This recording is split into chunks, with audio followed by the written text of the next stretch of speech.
दुखियारी बूढ़ी माँ अपनी बहू को साथ ले राजा विक्रमादित्य के महल की तरफ चल पड़ती है। जब वे दोनों राजमहल के द्वार पर पहुंचे तो पहरेदार उन्हें रोक लेते हैं। तब बुढ़िया माई बोली, बेटा हम बहुत दुखियारे हैं और बड़ी आस लगाकर महाराज के पास आए हैं। हमारा उनसे मिलना बहुत जरूरी है। उन्हें कुछ देर वहां रुकने के लिए कहकर उनमें से एक सिपाही राजमहल के अंदर महाराज विक्रमादित्य के पास जाता है और उन्हें बताता है। राजा विक्रमादित्य बोले, उन्हें तुरंत सम्मान सहित यहाँ ले आओ। जब बुढ़िया और उसकी बहू दरबार में आए तो राजा विक्रमादित्य ने पूछा, कहो माई क्या तकलीफ है तुम्हें? तब बुढ़िया आंखों में अश्रु लिए अपने साथ बीती सारी घटना महाराज विक्रमादित्य को कह सुनाती है और कहती है, महाराज अब आप ही हमारी आखिरी उम्मीद हो, हमारी मदद कीजिए राजन। राजा विक्रमादित्य अपने राज्य में घटी इस दुखद घटना से बिल्कुल अनजान थे। बुढ़िया माँ के द्वारा जब उन्हें पता लगता है तो वो थोड़े चिंतित हो जाते हैं और कहते हैं, आप बिल्कुल भी चिंता मत कीजिए माई, आपके बेटे जहाँ कहीं भी होंगे मैं उन्हें खोजकर आप तक सही सलामत लाने की पूरी कोशिश करूंगा। राजा विक्रमादित्य का आश्वासन मिलने पर बुढ़िया माँ और उसकी बहू को कुछ राहत मिलती है। राजा विक्रमादित्य बोले, माई आप अपने घर लौट जाएं, भगवान ने चाहा तो जल्दी ही आपके दोनों बेटे आकर आपसे मिलेंगे। राजा विक्रमादित्य अगले दिन पूरी तैयारी कर अपने घोड़े पर सवार हो निकल पड़ते हैं दैत्य दंभिकासुर के ठिकाने की खोज में। चलते चलते वे भी उस साधु महाराज की कुटिया के पास पहुंच जाते हैं। सोचा कुछ देर सुस्ता लिया जाए। घोड़े से उतरकर जब राजा विक्रमादित्य कुटिया के अंदर जाते हैं तो उन्हें देखते ही महात्मा जी प्रसन्न हो जाते हैं और कहते हैं, आओ विक्रमादित्य, बहुत समय से तुम्हारा ही इंतजार था। साधु महाराज की बात सुन विक्रमादित्य चौंक जाते हैं। असमंजस में वे साधु बाबा के पास गए और उनके चरण छूकर उन्हें प्रणाम करते हुए बोले, हे साधु महाराज, अभी आपने कहा कि आपको मेरा ही इंतजार था, मैं उस बात को समझ नहीं पाया, कृपया मुझे और बताएं। तब महात्मा जी ने राजा विक्रमादित्य को शुरू से लेकर अब तक का सारा वृतांत कह सुनाया और बोले, बेटा विक्रमादित्य, मैं एक लंबे अरसे से तुम्हारी ही प्रतीक्षा कर रहा था, क्योंकि तुम ही हो जो उस दुष्ट के सभी प्रश्नों के उत्तर देने के साथ साथ उसे मल युद्ध में भी हराने की क्षमता रखते हो। बेटा उस दुष्ट दानव के कारण पता नहीं कितने ही घरों को ताला लग गया। हे वीर श्रेष्ठ, तुम्हारी बुद्धि उसके कपटी प्रश्नों का उत्तर देगी और तुम्हारी वीरता उसके अहंकार को चूर चूर करेगी। तुम्हारे ही हाथों से उसका अंत लिखा है। हे वीर सम्राट, अब तुम बिना देरी किए उस दुष्ट के पास जाओ और अंत कर दो उस नीच दानव का। महात्मा जी के वचन सुनकर राजा विक्रमादित्य के नेत्रों में क्रोधाग्नि प्रज्वलित हो उठी। महात्मा जी से आशीर्वाद ले उनके बताए मार्ग से वे उस धूर्त दानव की गुफा की ओर तेजी से चल दिए। हवा से बातें करते हुए अपने घोड़े की बदौलत राजा विक्रमादित्य कुछ ही देर में दैत्य दंभिकासुर की गुफा के सामने जा पहुंचे। एक बुढ़िया माँ की आस, एक सिद्ध महात्मा का दिव्य आशीष और अनगिनत लोगों की दुआएं ले राजा विक्रमादित्य दैत्य दंभिकासुर की गुफा के बाहर पहुंच जाते हैं। अपने घोड़े से उतरकर जब राजा विक्रमादित्य दानव की गुफा के द्वार के पास गया तो वहां उसने लखन और महेंद्र की पत्थर की प्रतिमा देखी। गुफा के प्रवेश द्वार पर खड़ी उन दो पत्थर की मूर्तियों को देखकर राजा का हृदय विषाद से नहीं बल्कि प्रतिशोध की ज्वाला से धधक उठा। राजा विक्रमादित्य ने गुफा के मुख पर खड़े होकर ऐसी भीषण गर्जना की कि पहाड़ की चट्टानें तक कांप उठीं। उठ कपटी राक्षस, तेरे अत्याचारों का हिसाब चुकता करने विक्रमादित्य आया है। जब राजा विक्रमादित्य की गर्जना भरी ललकार दैत्य दंभिकासुर के कानों में पड़ी तो वो सक पकाकर आंखों में क्रोधाग्नि लिए दहाड़ता हुआ गुफा से बाहर आता है और कहता है, आज कौन मूर्ख मेरे हाथों से मरने आया है? आज कौन सा कीड़ा, कौन धरती का बोझ है जो दंभिकासुर को ललकार रहा है? दैत्य दंभिकासुर को देख क्रोधित राजा विक्रमादित्य बोला, ओह तो तू है वो मक्कारी दानव जो देवताओं के वरदान की आड़ में छिपकर लोगों को पत्थर का बनाने के लिए छल कपट से अपने ऊपर आक्रमण करने के लिए उन्हें उकसाता है। दुष्ट राक्षस, क्या मिला तुझे ऐसा करके? पर अब और नहीं, तेरे पाप का घड़ा भर चुका है, तेरा अंत अब ज्यादा दूर नहीं। राजा विक्रमादित्य की आत्मविश्वास भरी बातें सुन दंभिकासुर थोड़ा सक पकाया। राजा विक्रमादित्य बोले, पूछ पापी राक्षस, कौन से हैं तेरे वो 7 सवाल? मैं जवाब देने के लिए तैयार हूँ। राजा विक्रमादित्य की बात सुन दैत्य दंभिकासुर बोला, ओ तो अब तू मेरे सवालों का जवाब देगा कीड़े। अगर तुझ में हिम्मत है तो मुझसे मुकाबला कर। तेरे जैसे कीड़े को तो मैं चुटकियों में मसल कर रख दूंगा। बड़ा आया मेरे सवालों का जवाब देने। दैत्य दंभिकासुर ऐसी ऐसी बातें करके राजा विक्रमादित्य को भी उकसाना चाहता था ताकि वे भी अपना आपा खोकर उस पर हमला करे और पत्थर के बन जाए। पर राजा विक्रमादित्य तो राजा विक्रमादित्य थे। दैत्य की बात सुन राजा विक्रमादित्य बोले, सुन अहंकारी राक्षस, मैं तेरे उकसावे में आकर तुझ पर आक्रमण करने वालों में से नहीं हूँ। मेरा वक्त जाया मत कर और जल्दी से अपने वो सवाल पूछना शुरू कर। ये माया मुझे भी बहुत आती है। इतना कह राजा विक्रमादित्य अपने 4 वीरों को बुलाकर उन्हें बड़े आकार में आने के लिए कहते हैं। विक्रमादित्य के आदेश देते ही पलक झपकते ही उनके 4 वीर प्रकट हो गए और देखते ही देखते अपने विशाल आकार में आ गए। ये देख दैत्य दंभिकासुर ठिठक जाता है। जिंदगी में पहली बार उसे डर का एहसास हुआ। अगले ही पल राजा विक्रमादित्य चुटकी बजा अपने 4 वीरों को गायब कर देते हैं और दैत्य से कहते हैं, अगर मेरी ताकत और माया का छोटा सा नमूना देख लिया हो तो अब बिना वक्त बर्बाद किए अपने सवाल पूछने शुरू कर कपटी दानव।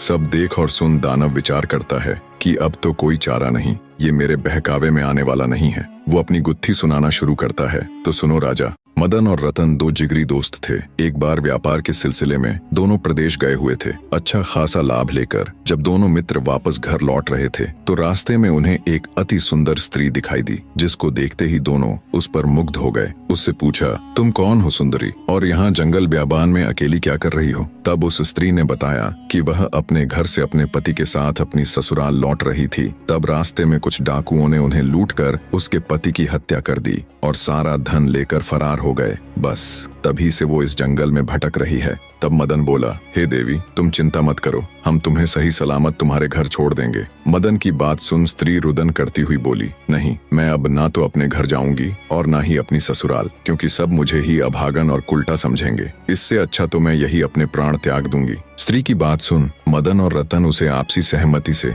अपने साथ लेकर चल पड़े। रास्ते में उन दोनों ने विचार किया कि अब इस स्त्री का क्या किया जाए। क्या फिर से इसका विवाह कर दे या फिर हम दोनों में से ही कोई एक इसके साथ विवाह कर ले। उन दोनों में से विवाह वाली बात दोनों मित्रों को ठीक लगी। जब उन्होंने उस स्त्री से इस बारे में पूछा तो वो स्त्री बोली, मुझे तो तुम दोनों ही अच्छे लगते हो। ये सुन दोनों मित्र और अधिक उलझन में पड़ गए। अंततः दोनों ने फैसला किया कि पर्ची डाली जाए, जिसका नाम आएगा वो ही इस युवती के साथ विवाह करेगा। पर्ची डाली गई तो सुंदर स्त्री मदन के हिस्से में आई। मदन ने उससे विवाह कर लिया और दोनों अच्छे से अपना जीवन व्यतीत करने लगे। समय का चक्र घूमा और एक संतान होने के बाद मदन किसी दुर्घटना का शिकार हो गया। मदन के मरने के बाद स्त्री रत्न के पास गई और धन व्यापार में अपना हिस्सा मांगने लगी, पर असल में व्यापार और धन में मदन की कोई भागीदारी नहीं थी, तो रतन ने उसे साफ मना कर दिया। राजा विक्रमादित्य पूरे ध्यान से दैत्य दंभिकासुर की ये कहानी सुन रहे थे। आगे दंभिकासुर बोला तो रतन के मना करने पर वो स्त्री राज दरबार में पेश हो गई। राजा ने जब दोनों पक्षों की बात सुनी तो रतन के हक में फैसला सुनाया और बोला, रतन की दौलत में स्त्री का कोई हक नहीं है। इतनी कहानी कह दैत्य दंभिकासुर राजा विक्रमादित्य से बोला, बता क्या उस राजा का फैसला सही था? दैत्य की बात सुन राजा विक्रमादित्य हल्के से मुस्कुराते हुए बोले, नहीं, अगर मैं उस राजा की जगह होता तो मैं निर्णय लेता कि उस स्त्री को रतन की दौलत में से हक मिलना चाहिए। दैत्य बोला, ऐसा क्यों? राजा विक्रमादित्य बोले, भले ही मदन के भाग में वो स्त्री पर्ची पर उसका नाम आने से आई थी, पर एक प्रकार से वह संपत्ति तो दोनों की ही बराबर थी, इसलिए उस स्त्री को बिल्कुल उत्तराधिकार है रत्न की संपत्ति में हिस्सा मांगने का। राजा विक्रमादित्य की बात सुन दैत्य पूरी तरह उनके जवाब से संतुष्ट होता हुआ बोला, तुमने बिल्कुल ठीक कहा, तुम्हारा फैसला वाकई में उचित होता। आगे दैत्य दंभिकासुर बोला, पर ज्यादा खुश होने की जरूरत नहीं, अभी मेरे 6 सवाल और बाकी हैं। राजा विक्रमादित्य बोले, पूछो दुष्ट राक्षस, मैं तुम्हारे सवालों का जवाब देने ही यहाँ आया हूँ। दैत्य दंभिकासुर थोड़ा हिचकिचाकर बोला, तो सुनो राजा, सिंधुपुर राज्य पर समरवीर नाम का एक बड़ा दयालु और प्रतापी राजा राज करता था। वो अपनी प्रजा की हर यथासंभव मदद किया करता था। एक दिन उसके दरबार में एक बनिया अपने 3 अंधे पुत्रों के साथ आया। सबने राजा को प्रणाम किया। बनिया राजा से बोला, महाराज, मैं इस समय बहुत विपदा में हूँ, कृपया मुझे 1000 स्वर्ण मुद्राएं कर्ज दें, मैं 6 माह बाद वापस कर दूंगा। हे राजन, तब तक मैं इन स्वर्ण मुद्राओं के बदले अपने 3 बेटों को आपके पास गिरवी रख दूंगा। बनिए की बात सुन राजा बोला, आपके 3 पुत्र तो अंधे हैं, भला ये मेरे किस काम के? बनिया बोला, ऐसा न कहें राजन, मेरे 3 बेटे बहुत गुणी हैं। पहला लड़का घोड़ों की पहचान में अद्वितीय है, दूसरा लड़का आभूषणों का अद्भुत पारखी है और तीसरा लड़का शस्त्रों का पारखी है। बनिए की ये बात सुन राजा को बहुत आश्चर्य हुआ। बोला, पर ये कैसे संभव है? बनिया बोला, महाराज, मेरे बेटे स्पर्श और गंध के आधार पर कार्य करते हैं। अगर इनकी एक भी बात गलत निकले तो आप इनकी गर्दनें उड़ा देना और मेरे आने पर मुझे भी दंड देना। बनिए की बात से राजा समरवीर सहमत हो जाता है। उसने बनिए की मांग के अनुसार उसको 1000 स्वर्ण मुद्राएं दे दी। राजा ने उन तीनों लड़कों के खान पान तथा रहने की उचित व्यवस्था कर दी। समय बीतने लगा। एक दिन एक घोड़ों का व्यापारी राजा के पास आया। उसने एक बड़ा सुंदर घोड़ा राजा को दिखाया। घोड़े की सुंदरता और उसकी कद काठी देखकर राजा का मन ललचा गया। वे उसे खरीदने को तैयार हो गए। घोड़े का व्यापारी बोला, महाराज, एकदम काबुली घोड़ा है, बड़ी मेहनत से आपके पास लाया हूँ,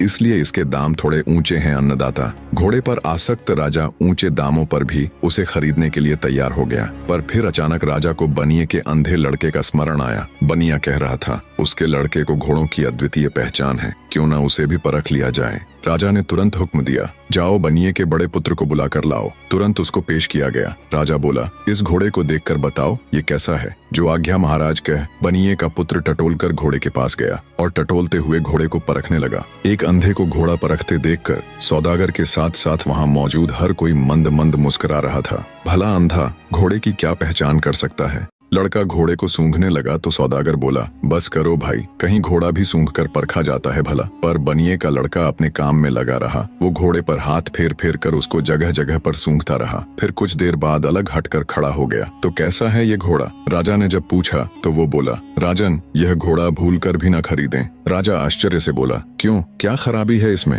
राजा की बात का जवाब देते हुए लड़का बोला, महाराज, हाथ कंगन को आरसी क्या, किसी को भी घोड़े के ऊपर बैठाकर परख लें। राजा ने तुरंत एक सैनिक को आदेश दिया। आदेश पाते ही सैनिक घोड़े पर बैठा और उसे चलाने लगा। कुछ दूर तक तो घोड़ा ठीक से चला, फिर घोड़े ने सैनिक को बुरी तरह पटक दिया और हिनहिनाने लगा। ये देख सौदागर आश्चर्यचकित रह गया और बोला, राजन, ये घोड़ा मेरे साथ ऐसा तो कभी नहीं करता। राजा कुछ कहता उससे पहले ही अंधा बोल उठा, तुम्हारे साथ क्या? हर ग्वाले के साथ ये ऐसा नहीं करेगा। तुम ग्वाले हो, गाय भैंस का रोजगार छोड़कर घोड़ों का व्यापार कर रहे हो। हैरान होता हुआ व्यापारी बोला, मैं ग्वाला हूँ, ये बात तुमको कैसे पता चली? अंधा बोला, यह घोड़ा तुम्हारे ही घर जन्मा है, इसके माँ बाप भी तुम्हारे पास ही थे। तुमने इस घोड़े को भैंस का दूध पिलाया है। इसकी महक लेते ही मैं समझ गया था, इसलिए मैंने महाराज को ये घोड़ा खरीदने से मना किया। सौदागर चकित रह गया। बनिए का अंधा लड़का एकदम सच कह रहा था। सौदागर ने हाथ जोड़कर राजा से क्षमा मांगी और चुपचाप अपने घोड़े को ले वहां से चला गया। सारा माजरा देख राजा उस बनिए के लड़के से बहुत प्रसन्न हुआ। उसने आदेश दिया, इसकी खुराक दुगुनी कर दी जाए और इसके रहने सहने का प्रबंध और अच्छे से कर दिया जाए। अब बनिए के तीनों लड़के बड़े ठाठ से राजा के यहाँ रहने लगे। एक दिन एक जौहरी राज दरबार में आया। उसने अनेकों प्रकार के हीरे जवाहरात राजा को दिखाने शुरू कर दिए। जौहरी के दिखाए कुछ हीरे राजा की बहुत पसंद आए। राजा ने तुरंत अपने सैनिकों को आदेश दिया कि बनिए के दूसरे लड़के को बुलाकर लाओ। बनिए का दूसरा अंधा लड़का आया। राजा ने उसे अपनी पसंद के हीरो को परखने के लिए कहा। वह लड़का टटोल कर परखने लगा। अधिक सुंदर दिखने वाले जवाहरात उसने अलग कर दिए और राजा से बोला, महाराज, आप भूल कर अलग किए गए हीरे जवाहरातों को न ले। अंधे लड़के की बात सुन राजा बोला, क्यों, क्या कमी है इनमें? कितने सुंदर तो हैं ये। अंधा बोला, माफ करे महाराज, पर ये बहुत अशुभ है, खासकर ये लाल। महाराज, ये इतना अशुभ है कि जो कोई भी इसे खरीदता है, जिस किसी के भी पास ये जाता है, उसको बहुत बड़ा नुकसान हुआ है। या तो उनके घर में आग लग गई या फिर सब चोरी हो गया। कुछ परिवारों में तो उनके सदस्य तक मृत्यु को प्राप्त हो गए सरकार। और ये बात ये जौहरी भी अच्छे से जानता है। इतना सुनते ही जौहरी को काटो तो खून नहीं, वो तुरंत वहां से उठकर भागने लगा तो मौजूद राजा के सिपाहियों ने उसे तुरंत पकड़ लिया। जौहरी हाथ जोड़कर बोला, मुझे क्षमा कर दे महाराज, मुझसे बहुत बड़ी गलती हो गई जो मैं आपके पड़ोसी राजा के कहने पर इन अशुभ रत्नों को लेकर आपके पास चला आया। राजा के गुस्से का कोई ठिकाना नहीं था। उसने तुरंत उस जौहरी को कैद खाने में गिरवा दिया और बनिए के मध्यम वाले लड़के से खूब खुश हुआ, उसकी खूब तारीफ की और आदेश दिया कि इसकी भी खुराक दुगनी कर दी जाए। दो अंधे लड़के अपनी अपनी कारीगरी में सफल हो चुके थे। सबसे बड़े वाले ने अंधा होते हुए भी घोड़े को सूंघकर राजा को एक खराब घोड़ा लेने से बचाया, तो मध्यम वाले ने हीरों को टटोलकर उसे शापित हीरे लेने से बचाया। इसी प्रकार एक दिन राज दरबार में शस्त्र विक्रेता आया और बनिए का तीसरा यानी सबसे छोटा लड़का भी परीक्षा में सफल रहा। उसने भी सिर्फ काम आने वाले बेहतरीन हथियारों को ही राजा के लिए चुना। राजा छोटे वाले से भी बहुत खुश हुआ। उसने हमेशा की तरह आदेश दिया कि इसकी खुराक भी दुगुनी कर दो। कुछ समय बाद एक दिन तीनों अंधे लड़कों का पिता बनिया वापस आ गया। उसने राजा से लिया हुआ सारा आरण वापस कर दिया और अपने तीनों लड़कों को लेकर वापस जाने लगा। तब राजा बनिए से बोला, तुम इन तीनों लड़कों के बाप हो, तुम्हारा क्या गुण है? राजा की बात सुन बनिया बोला, मैं आदमी की पहचान कर सकता हूँ। उसकी बात सुन राजा बोला, ओह अच्छा, तो फिर बताओ हमारी पहचान क्या है? ये सुन बनिया एक बार तो झिझका, फिर राजा की आंखों में आंखें डालते हुए बोला, आप नानाबाई की औलाद हैं। कहानी को बीच में रोककर आपको बता दूं कि उस समय समाज में जाति और पेशे के आधार पर ऊंच नीच का बहुत भेदभाव होता था। बनिए ने राजा के पूर्वजों को नानबाई यानी एक रोटी या ब्रेड बनाने वाले के वंशज कहकर यह जताने की कोशिश की कि राजा किसी राजवंश से नहीं बल्कि एक साधारण पृष्ठभूमि से आया है। फिर से कहानी में चलते हैं। आगे बनिया बोला, जब भी मेरे लड़कों ने अपनी अद्वितीय पहचान दिखाते हुए कोई अद्भुत कार्य किया तो आपने उन्हें कोई पुरस्कार न देकर हर बार उनकी खुराक यानी खाना ही बढ़ाया है। इतना सुनते ही राजा के पूरे तन बदन में आग लग गई। क्रोध में अंधे राजा ने हुक्म देकर न सिर्फ बनिए को बल्कि उसके तीनों पुत्रों को भी मौत के घाट उतरवा दिया। इतनी कहानी कह दैत्य दंभिकासुर राजा विक्रमादित्य से बोला, बताओ बनिए को उसके लड़कों समेत मारने वाला राजा पाप का भागी बना या नहीं? राजा विक्रमादित्य बोले, खून का असर भला कभी जा सकता है क्या? बनिए को समझदारी से काम लेना था, अपने कारण वह बेटों समेत मौत की गोद में समा गया। इसमें पाप का भागी राजा नहीं बल्कि वो बनिया ही था। राजा विक्रमादित्य की बात सुन दैत्य दंभिकासुर बोला, तुमने बिल्कुल ठीक कहा विक्रमादित्य। इतना कह दैत्य चुप हो जाता है। उसे अनुभव होता है जैसे उसके हर सवाल के जवाब के साथ उसकी शक्ति कम होती जा रही है। उसने देवताओं को प्रसन्न कर जो वरदान लिया था उस कारण वो गुत्थियों के दिए गए सही जवाबों को झुठला भी नहीं सकता था। उसके चेहरे पर डर और गहरी सोच देख राजा विक्रमादित्य बोले, क्या हुआ दुष्ट राक्षस, अब किस सोच में पड़ गया? इतना अगर तू पाप करने से पहले सोच लेता तो आज इस दिन की नौबत ही नहीं आती। अपना अगला सवाल पूछ पापी दानव। राजा विक्रमादित्य की बात सुन दैत्य दंभिकासुर बोला, भूलो मत विक्रमादित्य, अभी मेरे 5 सवाल और बाकी है। तुमने अगर एक भी सवाल का सही जवाब नहीं दिया तो तुम तुरंत पत्थर के बन जाओगे। इतना कह दैत्य अपनी अगली गुत्थी कहना आरंभ करता है। तो सुनो राजा, एक इच्छाधारी नाग नागिन जंगल में मनुष्य रूप में प्रेम लाभ कर रहे थे। दोनों अपनी काम क्रीड़ा में मशगूल थे। तभी एक मृग का पीछा करते हुए एक राजा उधर आ निकला। जैसे ही उसने शिकार करने के लिए मृग का निशाना साध उस पर तीर छोड़ा तो मृग भाग निकला और राजा के द्वारा छोड़ा हुआ वो तीर सीधा मनुष्य रूपी उस नाग की छाती में जा लगा। जैसे ही वो तीर नाग को लगा, सहम कर नाग नागिन ने तीर की दिशा में देखा तो घोड़े पर बैठा हुआ राजा उन्हें दिखाई दिया जिसके हाथ में तीर कमान था। सारा माजरा समझते उन्हें देर न लगी। उधर राजा भी अपने घोड़े पर बैठा ये सब देख रहा था कि उसका तीर मृग को न लगकर एक मनुष्य के सीने में जा लगा। राजा एकदम सन्न सा बैठा रह गया। सोचा, इस घनघोर जंगल में ये आदमी और औरत कहाँ से आ गए?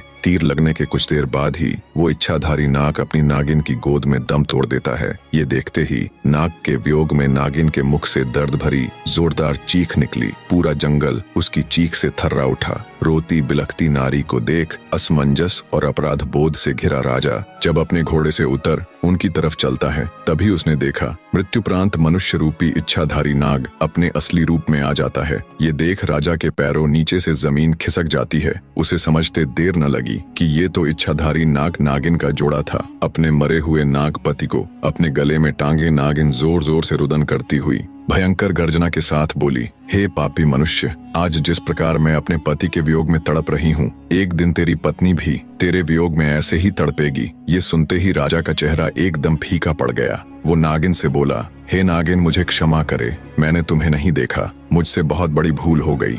राजा की बात सुन दहकते अंगारों सी आंखें लिए मनुष्य रूपी इच्छाधारी नागिन बोली, पापी मनुष्य, भूल नहीं, अपराध किया है तूने। हत्यारा है तू मेरे पति का, जिसके लिए मैं तुझे क्षमा नहीं बल्कि मृत्यु दंड दूंगी। मैं अपने मरे हुए पति की कसम खाकर ये प्रण करती हूँ कि आज से ठीक 9 दिन बाद नागपंचमी के दिन मैं तुम्हें दस कर अपने पति का बदला पूरा करूंगी। नागिन की बात सुनकर तो जैसे राजा का हृदय फट गया। बेचारा बेबस राजा अत्यंत भरे हृदय से राजमहल की तरफ चल पड़ता है। जब राजा राजमहल गया और रानी ने उसका उतरा हुआ चेहरा देखा तो वो भी उसे देख चिंतित हो उठी। रानी बोली, क्या हुआ महाराज? आप जब से शिकार से वापस आए हैं तब से आपका चेहरा बिल्कुल उतरा हुआ है। ऐसा क्या हुआ महाराज, मुझे बताए। तब राजा रानी के सामने जंगल में हुई पूरी घटना कह सुनाता है। सारी बात सुन रानी भी सन्न रह गई। रानी एक पतिव्रता स्त्री थी। वो बोली, महाराज आप चिंता मत कीजिए, आपको डसने से पहले उस नागिन को मुझे मारना होगा। मेरे रहते मैं आपके ऊपर कोई भी आंच नहीं आने दूंगी। अगले दिन राजा और रानी ने बहुत साधु महात्माओं और विद्वानों से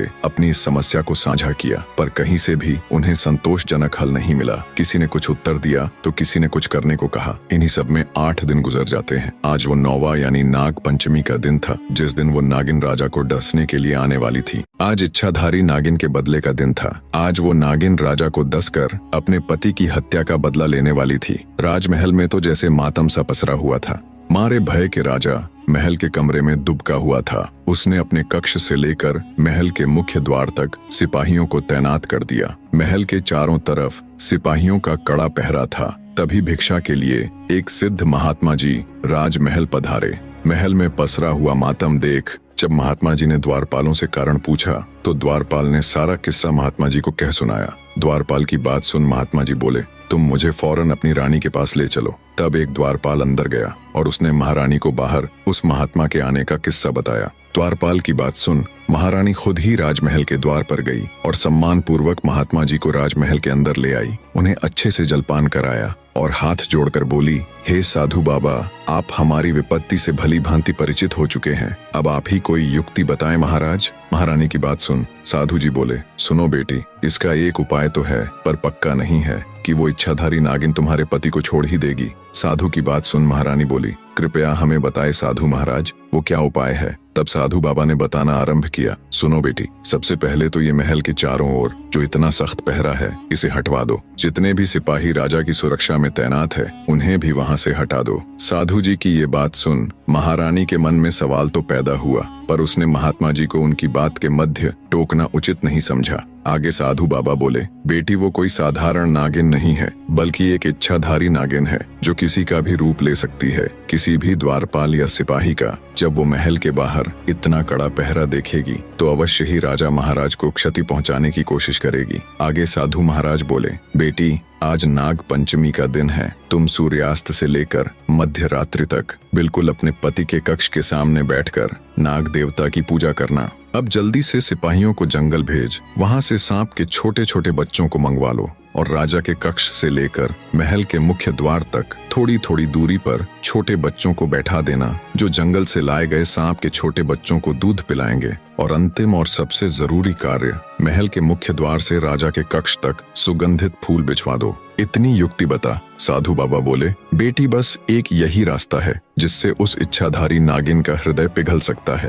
कहते हैं बैरी यानी शत्रु का आदर करना चाहिए। इतनी बात बता। साधु महाराज महल से चले जाते हैं। रानी ने साधु के बताए अनुसार ही सारी व्यवस्था कर दी। राजा की सुरक्षा में तैनात सभी सैनिकों को हटा दिया। महल के चारों ओर से भी सिपाहियों का पहरा हटवा दिया। राजा कक्ष से लेकर महल के मुख्य द्वार तक ताजे सुगंधित फूल बिछवा दिए और खुद राजा के कक्ष के द्वार पर बैठकर नाग देवता की पूजा करने लगी। जब रात्रि का पहला पहर शुरू हुआ तो वो इच्छाधारी नागिन राजा से अपने पति की हत्या का बदला लेने के लिए आई। नागिन राजा को डसकर उसे मारने के लिए जब राजमहल के मुख्य द्वार से अंदर जाती है तो वो दंग रह जाती है। उसने देखा महल के मुख्य द्वार से महल के अंदर तक अत्यंत खूबसूरत और नाना प्रकार के सुगंधित फूल रास्ते में बिछाए गए हैं। फूलों के स्पर्श और उनकी महक से नागिन मंत्रमुग्ध होती हुई आगे बढ़ती है और सोचती है, मैं तो ये सोच कर आई थी कि राजा को पहले ही उसे मारने का तय दिन बताने के कारण बहुत सख्त पहरा होगा। चप्पे चप्पे पर राजा के सैनिक शस्त्रों सहित खड़े होंगे, पर उसे तो कहीं एक भी सिपाही नजर नहीं आया। हैरानी के साथ इसी उधेड़बुन में नागिन जब थोड़ी आगे बढ़ी तो उसने देखा छोटे छोटे मासूम बच्चे अंदर जाने वाले रास्ते के दोनों तरफ बैठे हुए सांप के बच्चों को दूध पिला रहे हैं और उनके साथ खेल रहे हैं। इतना सब देख नागिन का हृदय द्रवित होने लगा। उसकी क्रूरता क्षण भर के लिए ममता में बदल गई, पर तभी उसे अपनी प्रतिज्ञा याद आती है। अपने पति की मृत्यु का दृश्य याद कर नागिन गुस्से में फुफकारती हुई आगे बढ़ी। जब वो महल के बिल्कुल अंदर राजा के कक्ष के सामने पहुंची तो देखा महारानी हाथ जोड़कर नाग देवता की पूजा में तल्लीन है। महारानी को जब नागिन के आने का एहसास हुआ तो वो हाथ जोड़कर नागिन के सामने खड़ी हो जाती है और आंखों में अश्रु लिए नागिन से कहती है, आओ नागिन देवी, आपका स्वागत है। उम्मीद है आपको यहाँ तक आने में किसी प्रकार की तकलीफ नहीं हुई होगी। हे नागिन देवी, मैं भली भांति परिचित हूँ कि आप यहाँ किस उद्देश्य से आई हैं। मेरे पति से अनजाने में ही सही, पर हुआ तो बहुत बड़ा अपराध है, इसलिए मैं आपको उन्हें डसने से बिल्कुल भी नहीं रोकूंगी। पर मेरी आपसे एक गुजारिश है, आप मेरे पति को डस कर उनके प्राण हरे, उससे पहले आप मुझे भी डस ले। मैं एक पतिव्रता स्त्री हूँ, मैं ये कदापि नहीं देख सकती कि मेरे जीते जी मेरे पति को कुछ भी हो जाए। इतनी कहानी कह दैत्य दंभिकासुर राजा विक्रमादित्य से पूछते हैं, बताओ विक्रमादित्य, क्या वो नागिन राजा को डसकर अपने मरे हुए पति की खाई हुई कसम पूरी कर अपनी प्रतिज्ञा निभाएगी या नहीं? दोस्तों, कहानी में आगे बढ़ने से पहले और राजा विक्रमादित्य का जवाब सुनने से पहले ये सवाल आप सबके लिए भी है। दैत्य दंभिकासुर के प्रश्न का जवाब देते हुए राजा विक्रमादित्य बोले, नहीं दुष्ट राक्षस, वो नागिन राजा को नहीं डसेगी, क्योंकि जब उसने महल में प्रवेश करते समय अपना सत्कार देखा और नन्हे बच्चों को छोटे सांपों को दूध पिलाते देखा तो उसका हृदय तो पहले ही पिघल चुका था। बाकी बचा खुचा गुस्सा भी रानी की पतिव्रता देखकर पिघल गया। आखिर थी तो वो भी एक औरत ही। बदले की सीमा से पतिव्रत बहुत आगे निकल गया। और रही बात मरे हुए पति की कसम खाकर बदले की प्रतिज्ञा की, तो नागिन ने पास ही जल रहे पूजा के हवन कुंड में खुद को झोंक कर अपने प्राण त्याग दिए। अब ना वो जिंदा रहेगी और ना उसे अपनी प्रतिज्ञा पूरी करनी पड़ेगी। विक्रमादित्य का जवाब सुन दैत्य दंभिकासुर निराश होते हुए बोला, तुमने ठीक कहा, तुम वाकई में बहुत बुद्धिमान हो राजा विक्रमादित्य, पर अभी भी मेरे 4 सवाल बाकी हैं। कहानी का तीसरा यानी अंतिम अध्याय भी बहुत जल्दी लेकर आएंगे। बने रहे मेरे लाडले दर्शकों।